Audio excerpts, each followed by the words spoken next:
So hi everyone. Are you listening to me? Yeah, okay. So hi everyone. We are very excited to be here at the Spring Expo and to be the first time as partners of this wonderful family of WCN. So we are part of Proyecto Washu, an Ecuadorian conservation organization. What is happening? Okay. Okay. So we are Proyecto Washu, and we are part of an incredible team of passionate conservationists and primatologists. Without them, all this conservation effort and work could not have been possible.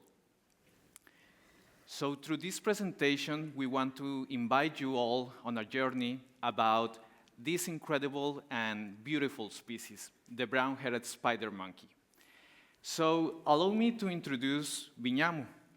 Viñamu is an adult male spider monkey with an average weight of around 8 to 10 kilograms.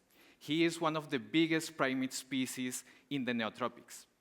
Viñamu is primarily frugivorous, which means that his diet is mainly composed more than 70% of fruits. And this is very important because from this characteristic of being frugivorous, other important features are developed. Spider monkeys are also known because of their agility. They have these long arms and they have a really long and strong tail. And with that, they can move very quickly through the canopies for several kilometers per day. Viñamu's group is composed of around 30 individuals, and they can use big home ranges of at least 500 acres in good forest conditions, which makes them an umbrella species too, because if we protect their territories, we will be protecting other species living in the same area. Also, Viñamu and his family are highly intelligent. Spider monkeys has mental maps of their forest, and this is because they have to remember the paths to find fruit in trees all over the year. And as fruits are not a common and constant resource in the forest, they have developed interesting social behaviors and ecological strategies to reduce the stress and competence within their societies. One of these strategies is called fission-fusion, which means that when fruit resources in the forest are scarce, the group can be separated into smaller subgroups, or even they can decide to be alone for hours, days, or even weeks. And when fruit production starts to increase again, they find each other with the special callings, and the group can be together again. This unique feature that we were telling about the fission-fusion have only registered for a few primate species in the world. One of these is the chimpanzees in Africa. Spider monkeys also shares with the chimpanzees other ecological similarities.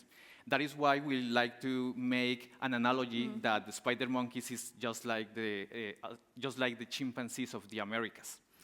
Only that the spider monkeys doesn't have this high profile as the chimpanzees, but we need to continue raising awareness about these amazing species too. When Viñamu's group and family are separated for hours, days, or weeks, when they find each other again, they start their encounters just like you are seeing now, with a big hug. And this is very similar to us, because when we are seeing our beloved ones after seeing them in a while, we want to do the same thing, to hug them and to feel embraced with our care. Now, being frugivorous also gives spider monkeys their unique role in the ecosystem.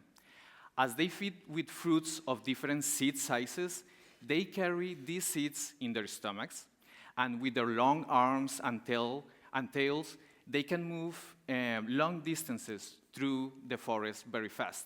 And while they are doing that, they are digesting the seeds, and then they disperse them all over the forest. So this is helping multiple plant and tree species. Spider monkeys, for this reason, are forest farmers, and they are really essential to the natural regeneration of their habitat. And they are the best seed dispersers. These are the feces samples of one spider monkey in one day. The total seed count from these samples was 320 seeds. So you realize that here we have dozens of future trees, and will be the future restoration of their habitat. Sadly, brown-headed spider monkey is currently one of the 25 most endangered primates in the world, and their habitat, the Ecuadorian Chocó, is one of the hotspots of biodiversity worldwide. In Ecuador, this habitat has lost more than 80% of its original forest coverage, and spider monkeys were historically distributed in this area that I'm highlighting now. But now, the situation is very bad because they have lost all this huge amount of habitat, and they only have this to live. Now, this red square that I'm highlighting now is part of a province in Ecuador the name is Manabí. At first sight, you can see that over there it seems to not be no forest left, and the spider monkeys were considered to be extinct for more than 50 years ago in this area of Ecuador. During these decades, these forests were destroyed to be transformed into pasture lands, and the spider monkeys were trapped in small fragments where they are doing the best to survive. In 2015, the species was rediscovered in this area, and since 2016, we have been working in this area, and we know that over there is around a population of 300 individuals, and we have registered in 22 forest fragments. The complicated situation over here is that all these fragments that are these yellow plots, they are not connected anymore. So we need to work on the connectivity, and we are just seeing the most endangered population of the species. In this forest, spider monkeys got trapped in fragments with hundreds of other species who continue to try and do whatever is possible to survive. In a world that does not seem to have a space for them, day after day, in search of food, crossing between roads and forests, they survive deforestation and hunting. And they only have their voice to be heard. But collectively, we know that we can all help to save them. And we need to do something over here in this place. So our plan begins in the green plots that are highlighted over there in the left. So we started 2 years ago the creation of a protected area of 497 acres with these wonderful partners. Our short-term goal now is to continue increasing this area of the reserve, and this year, thanks to the IUCN Netherlands Land Purchase Fund, we will start protecting one of the biggest forest fragments in the area. And we would like more people to be part of this strategy, because our long-term goal in this area is to combine different conservation measures like purchasing other available lands, create conservation agreements with local communities and landowners, and to, of course, work in the connectivity and create biocorridors working with our best seed dispersers, the spider monkeys. With this, Viñamu's group will have a better and resilient future. Yeah.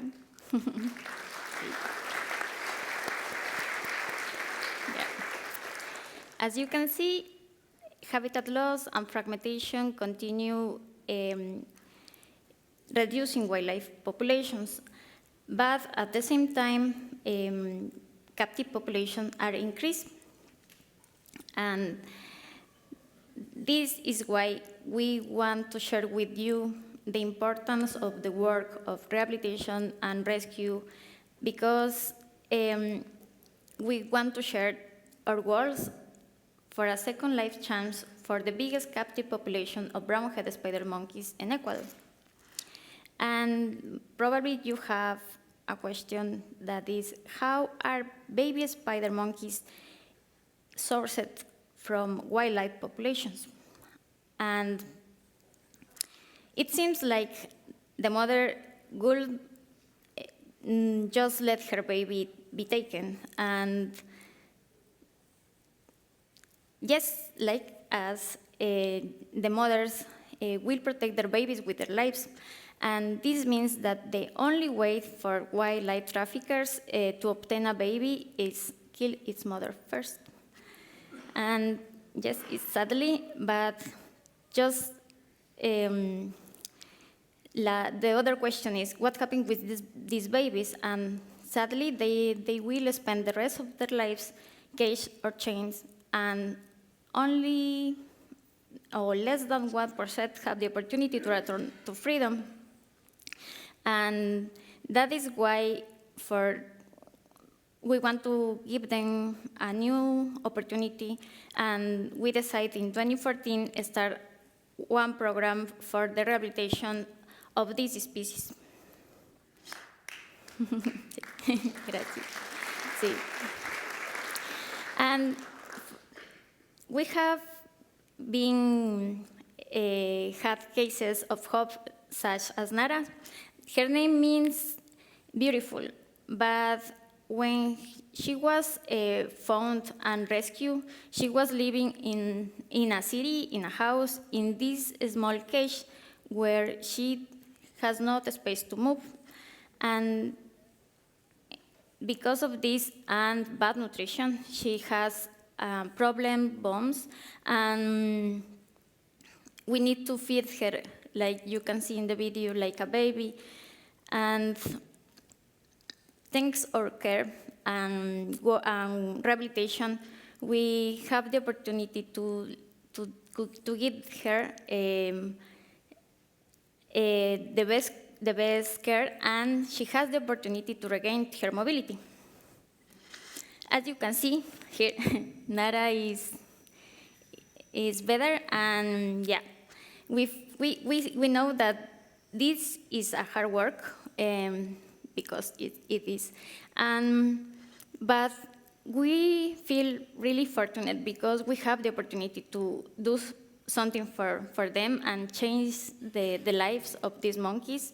And currently we have 20 spider monkeys in our care.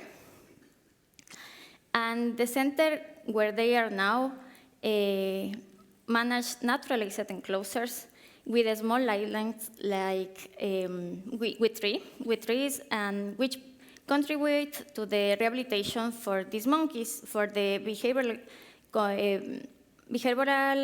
rehabilitation for these spider monkeys. But, however, since it is located between a large scale of farming and livelihood activities, and also this site want to become a zoo.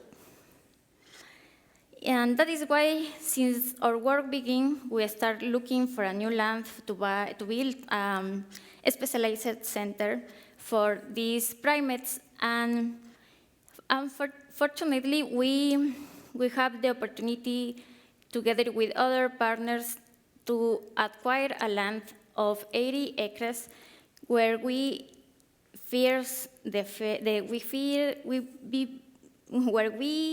start to build the first facilities. And fortunately, while we were working in the new land, environmental conditions and farming in the current site has an impact in the health of the spider monkeys in the center. And we have we need to face some medical emergencies where we sadly lost some of our monkeys. And for me, it's really hard to finish this presentation because we lost our monkeys, and that is why Felipe is going to finish. So over there in the current site that these spider monkeys are, the risk related to the cross-contamination from the big-scale agricultural business, human settlements, and bad water quality is what we are thinking that are affecting the health of the spider monkeys. So for these reasons, we really urgently need to move to the new site that we are trying to create.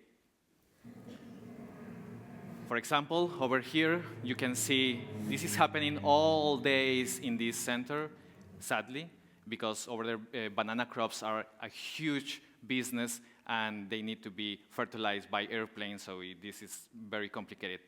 But beyond the importance of the spider monkeys, over the past 10 years, they have become part of our family. And just like any of us, we don't give up our families, even more in times of need. So we take our strength from them, and we always are looking for hope. And the creation of this new sanctuary is a reason for that. The enclosures of the new sanctuary will be built based on the ecological, social, and behavioral needs of the species. With this, we will give them, again, the best care for a second life chance, and for the ones who have been victims of the illegal trade, but also for the primates and for the spider monkeys that cannot be released and that who will be in human care for the rest of their lives, but with the best welfare conditions. This sanctuary will be the place for hope and to have a chance to be wild again. A future for them is a future for all, so thank you for being here, and thank you for it. Yes. Yes.